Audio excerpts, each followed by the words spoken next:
இன்றைக்கி ரொம்ப மனசு கஷ்டமாக இருக்குது. என்ன விஷயம்னா, இன்றைக்கி வழக்கம் போல் வேலைக்கு கிளம்பிட்டேன். மதியம் ஒரு ஹோட்டலில் சாப்பிட்டு இருந்தேன்.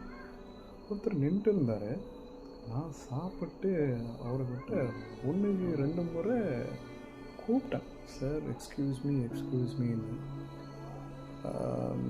அவர் கேட்கல. அப்புறம் நான் அவரை கொஞ்சம் டேப் பண்ணேன். டேப் பண்ணோடனே அவர் பார்த்துட்டு, அண்ணா நீ பாட்டு சுகமாக உக்காந்துட்டு வந்த, என்னத்துக்கெல்லாம் கையெல்லாம் வச்சு தட்டுற? நான் சொன்னேன், சார் நான் உங்களை கூப்பிட்டேன், உங்கள் காதில் வந்து இயர்ஃபோன் இருந்தது, உங்களுக்கு கேட்கல, அதனால தான் சார் டேப் பண்ணேன், ரிக்வெஸ்ட் பண்ணேன் சார். என்ன பெரிய இதுவாக நீ அப்படியா இப்படியா நல்லான்னு பேசினார். ஒரு மரியாதை கொடுக்கலாம். ஆனால் ஏன் இந்த மாதிரி மனுஷன் நடந்துக்கிறாங்கன்னு தெரில. அதுக்கடுத்தபடி ஒரு பழம் வாங்க போனேன். பாப்பாவுக்கு ஆப்பிள் வாங்கினோம். பழம் வாங்க போனோம். அங்கே போயிட்டு இந்த மாதுளை பழம் அந்த அவர் வியாபாரம் பண்ணுற ஆள், அவர் வந்துட்டு மாதுளை பழத்தை நான் என்ன பண்ணேன், ஒரு 2-3 எடுத்த உடனே என் கையை பிடிச்சிட்டாரு. கையை பிடிச்சி, என்ன எல்லாமே நல்ல பழம் தான், நான் இப்போது நாற்றுக்கெல்லாம் எடுத்து பார்த்துனுக்கிறேன் அப்படின்னு சொன்னார்.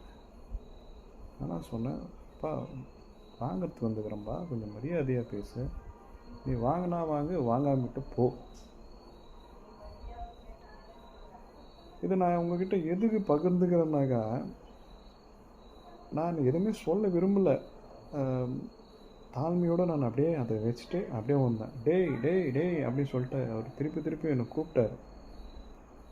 பாருங்கள், ஒரு மனுஷன் அமைதியாக போகிறான்னாக்கா அதுக்கு 1000 காரணம் இருக்கும். நான் நினச்சிருந்தா மதியம் சாப்பாடு சாப்பிட்டாரு இல்லையா, அவர்கிட்ட கேட்டுக்கலாம், சண்டை பிடிச்சிருந்துருக்கலாம். ஏன்பா நீ காதில் இயர்ஃபோனை மாட்டின்னு இருந்த, அதனால தான் நான் அவனை டேப் பண்ணேன், இப்போ கூப்பிட்டதில் என்னையா பிரச்சனைன்னு சொல்லிட்டு நின்று வந்துருக்கலாம். அதே மாதிரி அந்த பழக்கடைக்காரரை கூட என்கிட்ட சண்டைக்கு வந்தார். நான் அவர்கிட்டையும் சண்டைக்கு வரல. எதுக்கு போனோம்னாக்கா பயத்தினாலேயோ இல்லை அவங்கக்கிட்ட சண்டை போட்டு அவங்க என்னை அடிப்பாங்களோ அதெல்லாம் இல்லை. அதெல்லாம் நான் கடந்து வந்துட்டேன். நான் அது சொல்லுவாங்களே, ஒரு சாக்கடைக்குள்ளே கல் அடித்தாக்கா அது நம்ம மேலே தான் விழும்னு சொல்லிட்டு, அதே மாதிரி நம்ம